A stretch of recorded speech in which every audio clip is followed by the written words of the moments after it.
The Penn State offense blows a big opportunity to beat Ohio State, and the Michigan Stadium tunnel problem boils over.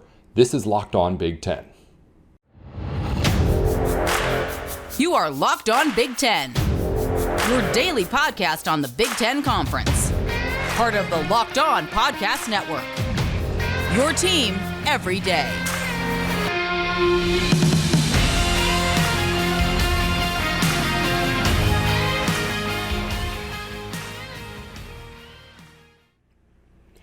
Hey, thanks for tuning in to Locked On Big Ten. I'm your host, Nate Dickinson, and we've got everything you need to know about the Big Ten Conference every day of the week here on Locked On. Coming up on today's show, we're going to take a look at the weekend of games, Penn State and Ohio State on the field, Michigan and Michigan State on the field and off the field. We have to talk about all that's coming up here on the show in just a moment. Today's show is brought to you by Sling TV. Sling has something for everyone, especially when it comes to college football. With a massive lineup of games across the ACC, Big Ten, Pac-12, and SEC, I can always watch the games I want on Sling, and now you can too.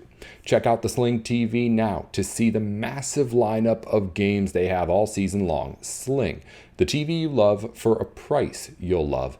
Try it out today. All right, let's get into the weekend of games in Big Ten football. We're going to get into the fight between Michigan and Michigan State, if you want to call it that, in the tunnel after the game here after our first segment. But let's stick with what happened on the field before we get into the ugly stuff. Starting with Ohio State and Penn State. The big noon Saturday game and the biggest game in the Big Ten did not disappoint on Saturday, with Penn State giving Ohio State the toughest fight that we've seen out of any team so far. The box score, though, not quite indicative, I don't think at least, of how exactly this game played out.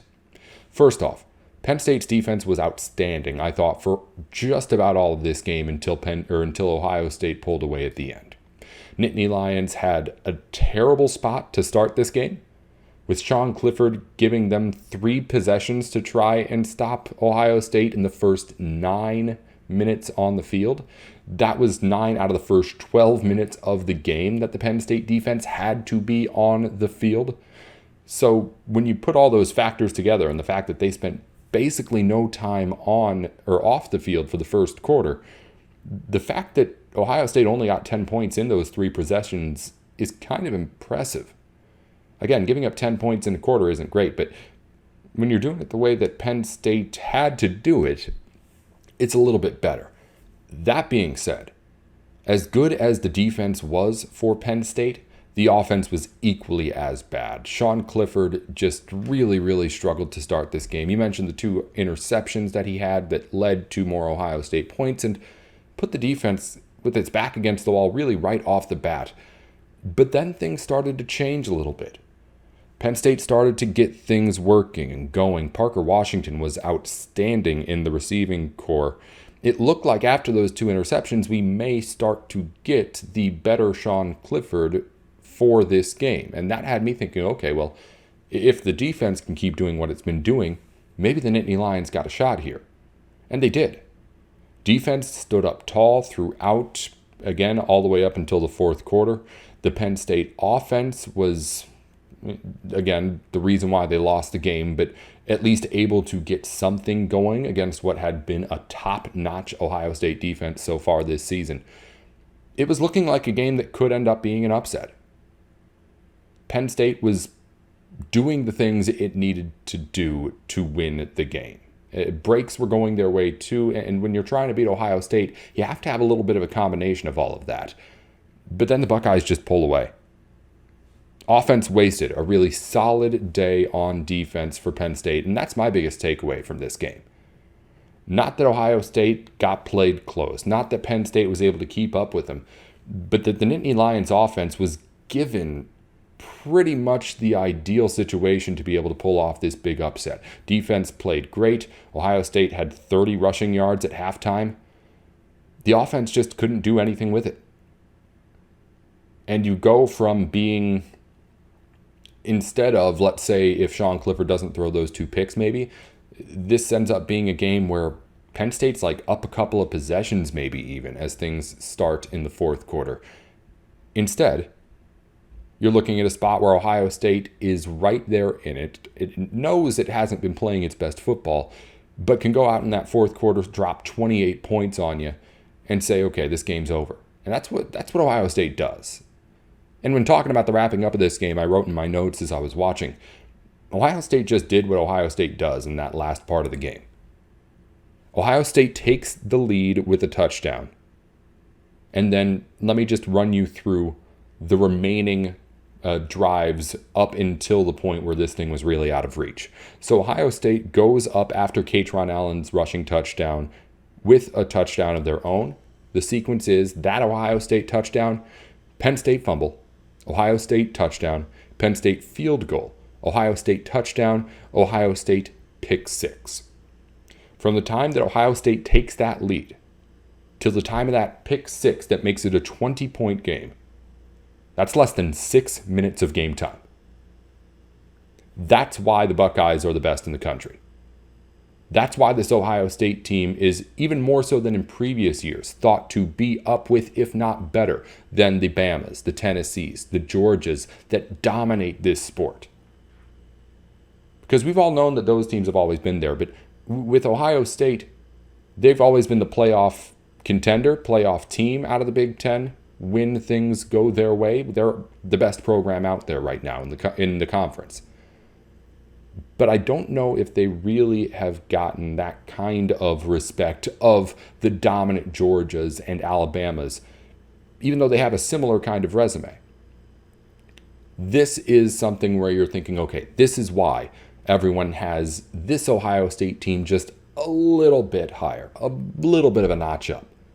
It's that kind of the offense working that really, really does it. And then when the defense kicks it back into gear 2, you're unstoppable. Penn State loses this game 44-31.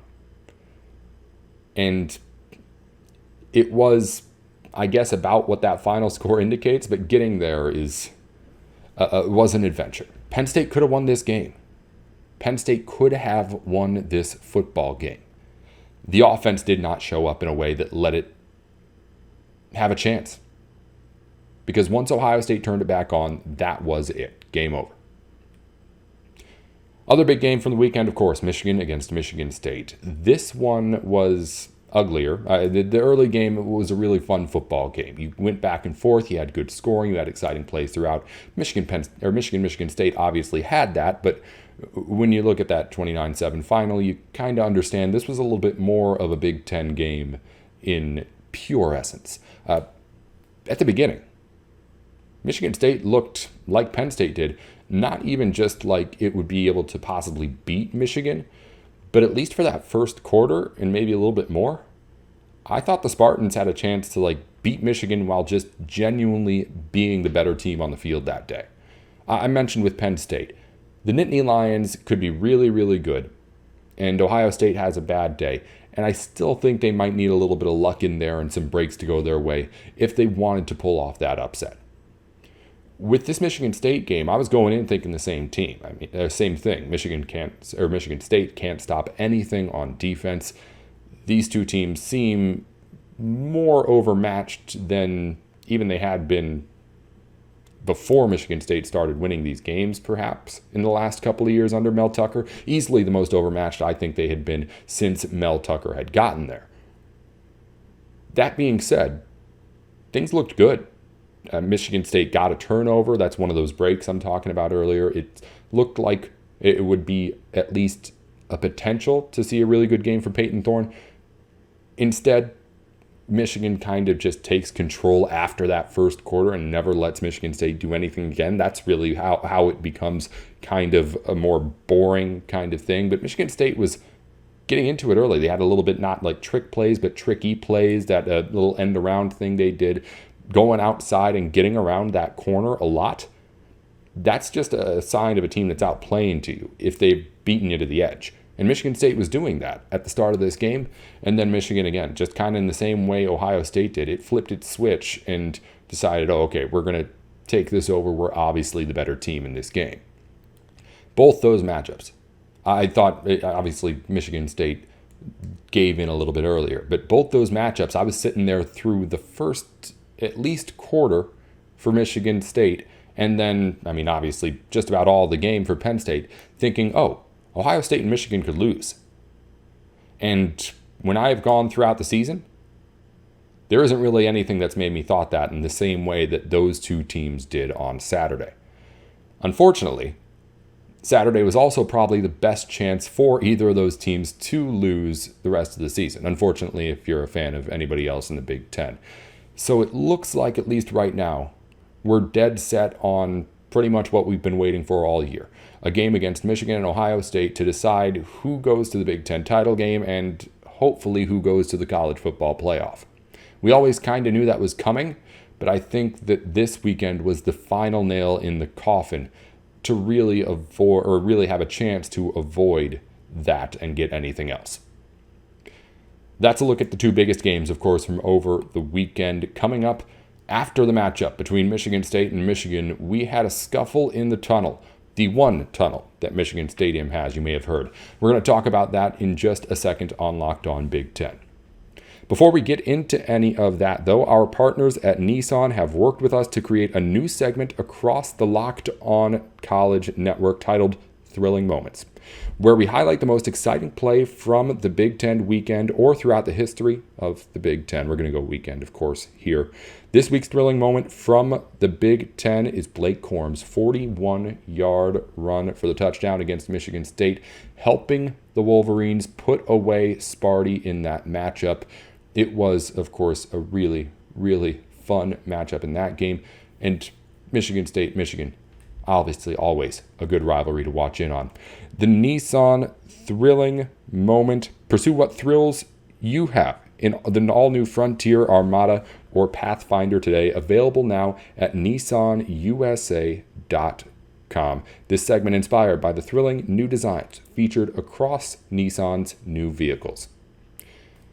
All right, let's talk about the ugly of this game between Michigan State and Michigan.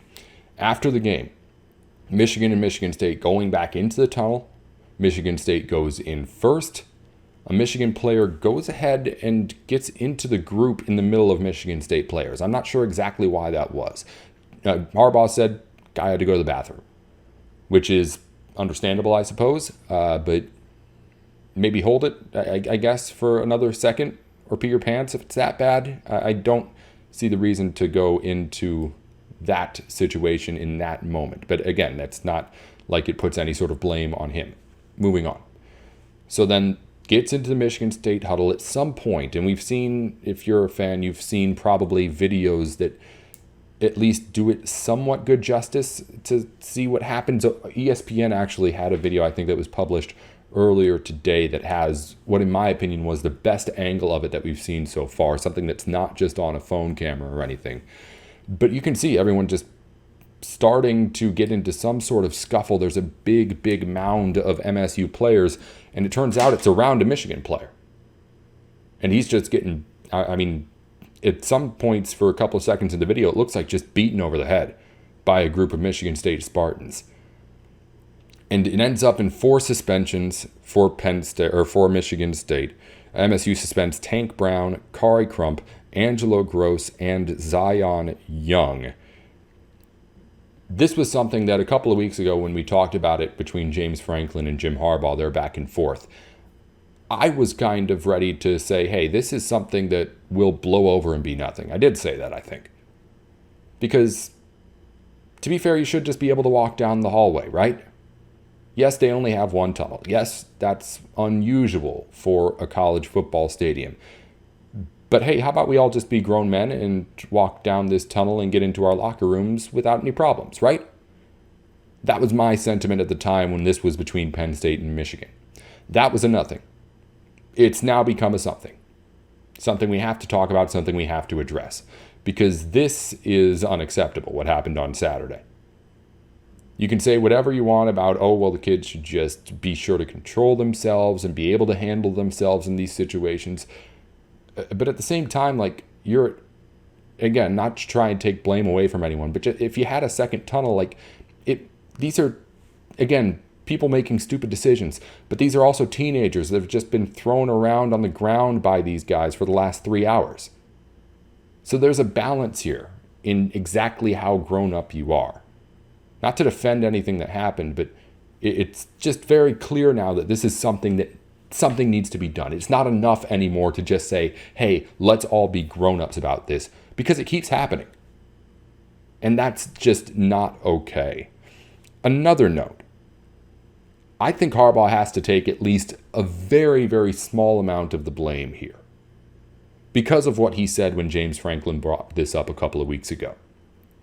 In the press conference, he called it an assault, what happened to his players. And hey, he's right for defending his guys and going after what happened with Michigan State. But when you say what you said a few weeks ago, I have the quote right here about what James Franklin had to say, that it's ridiculous that they don't have 2 tunnels, that needs to be fixed, it should be fixed. He said, and I'm quoting, "Really got bigger fish to fry than Franklin's opinion on the halftime tunnel from a game ago. All you've got to do is walk into the locker room." He goes on to say, you know what, I'll read the whole thing. "All you really got to do is walk into the locker room. Like you saw pretty clearly that they completely stopped. They weren't letting us get up the tunnel, and it just seems like a sophomoric ploy to keep us out of the locker rooms. And Franklin looked like he was the ringleader of the whole thing. I got bigger fish to fry than worry about that kind of whining." Now, when he says he has bigger fish to fry, he's not really referring to the tunnel itself. He's referring to James Franklin's comments on the tunnel. He's saying he doesn't care about that. But even with that context, I've got bigger fish to fry than worry about that kind of whining. That's just dismissing it all.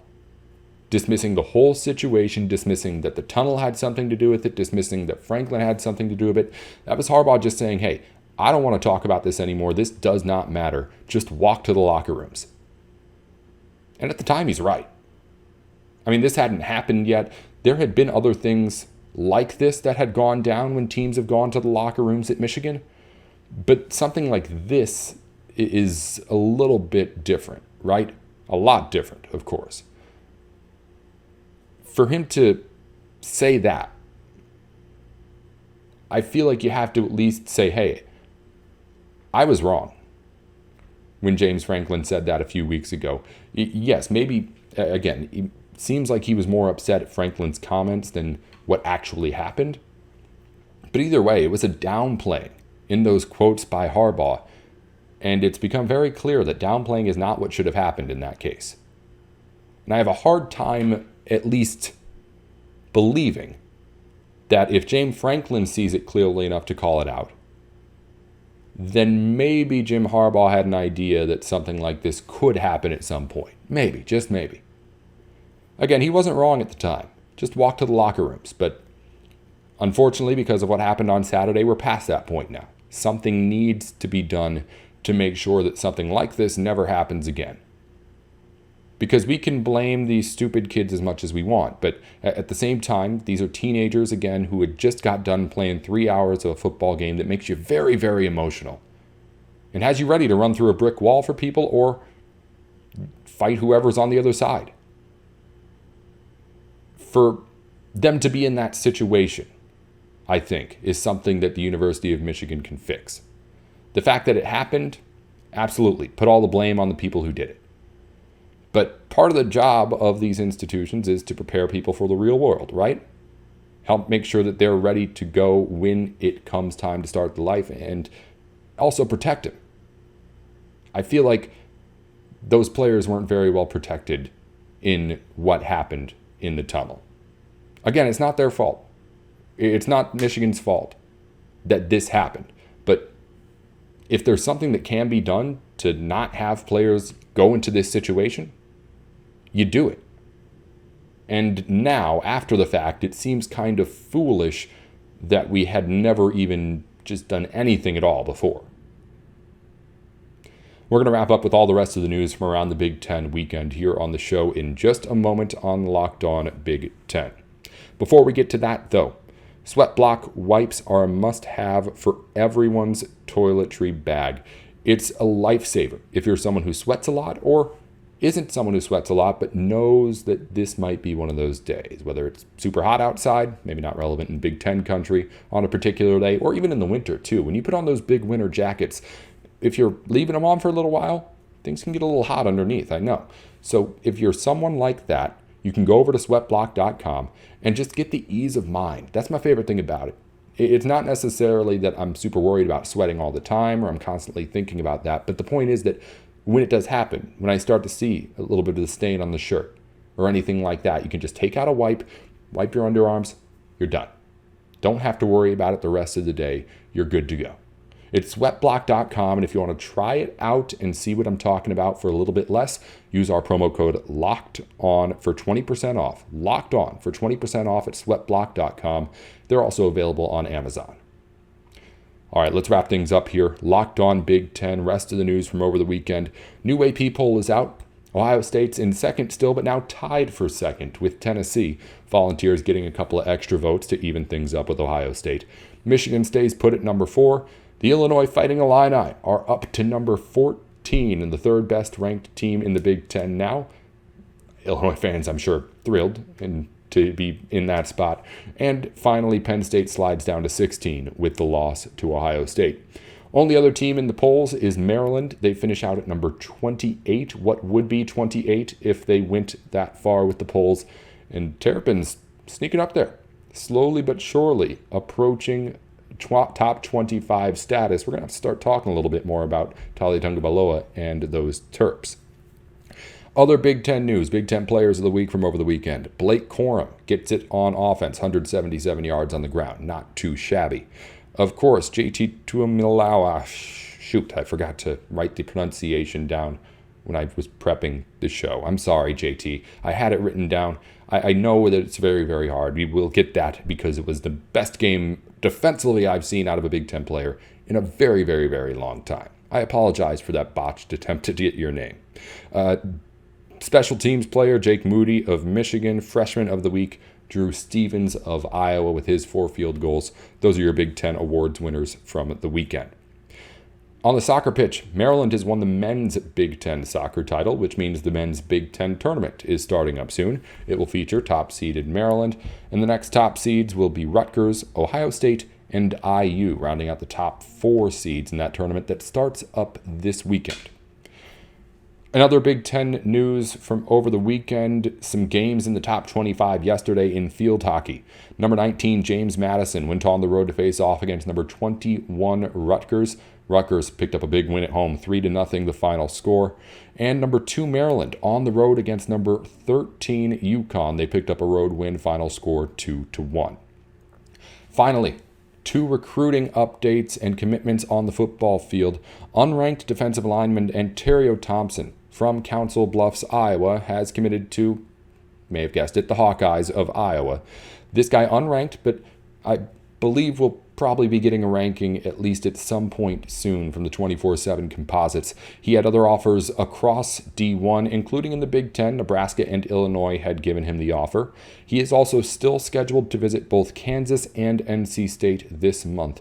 But that's 6'2", 280 pounds on the defensive line, Ontario Thompson committing to Iowa. Also, just earlier today, unranked corner Austin Alexander of the 2024 football class commits to Wisconsin. He's out of Chicago Heights, 6'1", 165.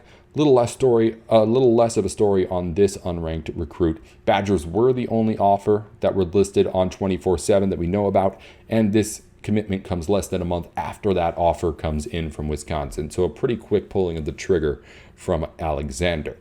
But 2 recruits committed to Big Ten teams. We're, of course, going to have John Garcia Jr. on again at some point soon to talk more about football recruiting across the Big Ten. And, of course, football season's still only about 3-4 weeks left before we get into the nitty-gritty and all the stuff that we've been waiting for all year. Going to be a whole lot of fun.